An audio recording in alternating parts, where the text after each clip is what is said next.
Joanna over here. A little bit of a different week in New York. I know you've been here before as a competitor. How's it feel to be back post-retirement? It's good to be back. Hello, everyone. It's good to be back. It was my plan to win the fight with Weili Zhang in Singapore and fight on this card, but it's good to be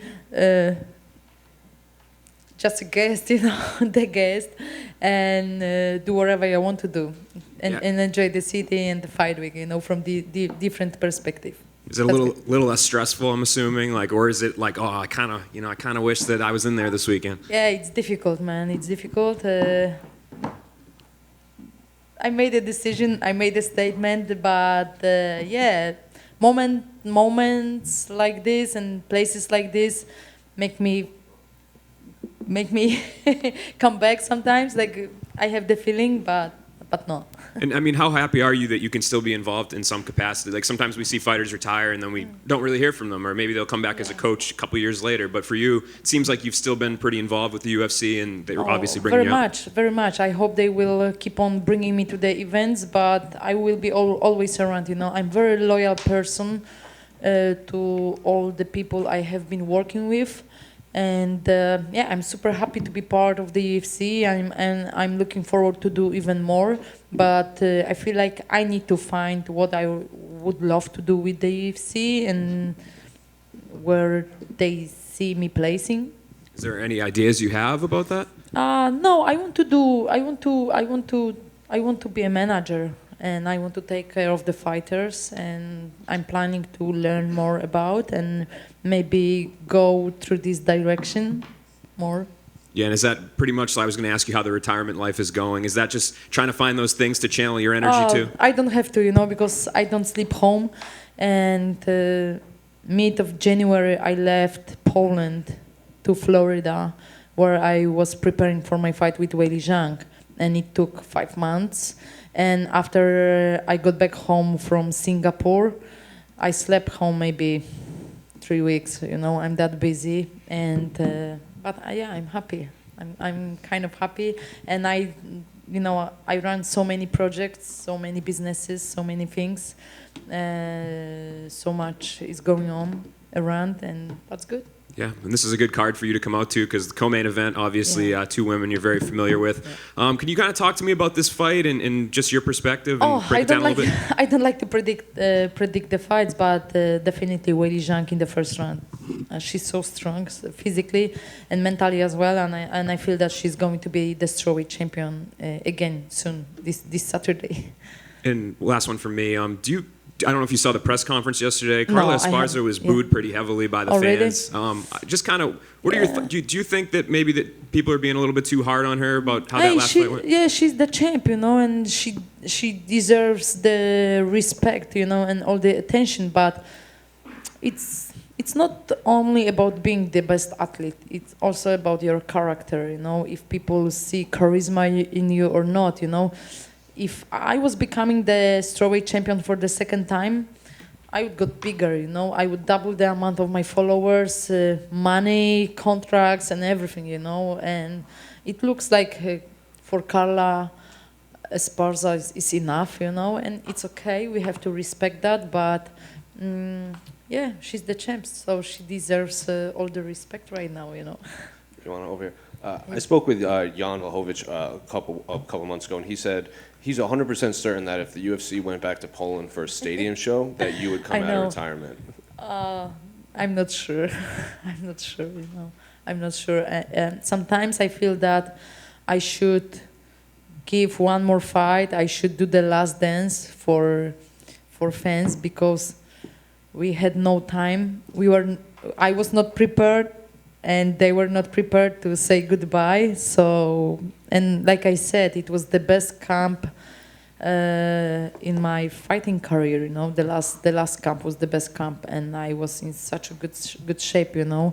But Looking at the main event on Saturday, you're in the kind of similar position as Israel. When you fought Valentina, you had 2 fights against her in your Muay Thai times, and Israel's obviously lost to Alex Bejeda twice. So what do you is the approach different going into a title fight in the UFC, knowing you'd fought twice before in a previous sport? I feel like there is lots of pressure on Israel, but he's the champ. But I feel that he's totally different fighter and a man right now than he used to be. So Pereira is going to face totally different opponent on Saturday. I'm not worrying about. And then finally, Saturday's also going to be Frankie Edgar's last fight. Do you have any memories of Frankie? Were you a fan of his coming up, both in and out of the octagon? Yeah, always super happy, super powerful and charismatic, but super calm and nice guy. So I'm happy for him, you know. I'm happy for him that he's going to do the last dance in his hood somehow, you know. He's from New Jersey, yeah? Yeah, so, yeah. Joanna. Close by, thanks. Oh, sorry to interrupt you. Joanna, so if you won your last fight, I would be fighting on this card. was it just going to be like just keep rolling dice until you finally lose, and then you would have retired, or you just kept No, going? probably not. Probably not. You know, I'm not scared of losing. I'm scared of losing by knockout. You know, I want to stay healthy. I want to stay healthy, and there is a thin line. You know, I didn't want to cross. I don't wanna. Yeah. I asked this to Frankie yesterday, talking about his retirement. I want to ask the same to you. When I talk to my children and my grandchildren 20, 30 years from now, and they ask me about you, what do you want me to say about you? I ask you, what would you tell about me? Okay, that's going to fill up to my next question. I'd say an absolute killer. And it's going to go to my next question. Yeah, you know, some people, they, like, for example, like, I love Jan, he's like my brother, but when he won the belt, all the MMA media were saying that the best moment in Polish MMA history. What the heck? I was defending my belt 5 times, you know. I was the first one, and you know, I love Jan, and for me, he's one of the greatest. But you know, that's the thing. I don't want people to forget about who I was and what I did for the women's MMA. You know, that's it. When I think about your career, I think about when you first showed up on the UFC, you had this edge where it seemed like you wanted to murder anybody who even thought they could challenge you. But at the end of your career, when you faced off opponents, you were shaking their hands, you were smiling. Like, why was that change? Like, why did the attitude change? I don't know. It just came naturally, you know. I don't know. I was less violent, maybe. I don't know. That's difficult, you know. But some people they were happy with. There were people who were hating on from the beginning. But I was always myself, you know. I was always doing my things. So that's it, you know. Thank you. Thanks. Joanna, over here. Oh, she was first. So sorry. Thank you. She was before. So sorry, guys. No, it's okay. Carolina spoke a while ago about her move to ATT and that you helped her with that move over. Can you talk a little bit about your help with Carolina? And it seemed like it meant a lot to her to have you, you know, helping her along. Yeah, I'm happy to support fighters in general, but female fighters, especially from Poland. And I wanted her to move to ATT before her fight with Juliana Pena. What's her name? Pena. She lost too. So I wanted her to move to ATT, but she needed more time. But very happy that she found her place at American Top Team. And I knew that it was going to be her second home. And she's happy. I'm looking forward for Carolina's victory on Saturday. I was going to say, how do you think she does in there? Obviously, It's not going to be an easy fight, and but I really believe in Carolina. Thank you. Thanks. Joanna, over here. Oh, right over here. Oh, yeah. Hi, how are you?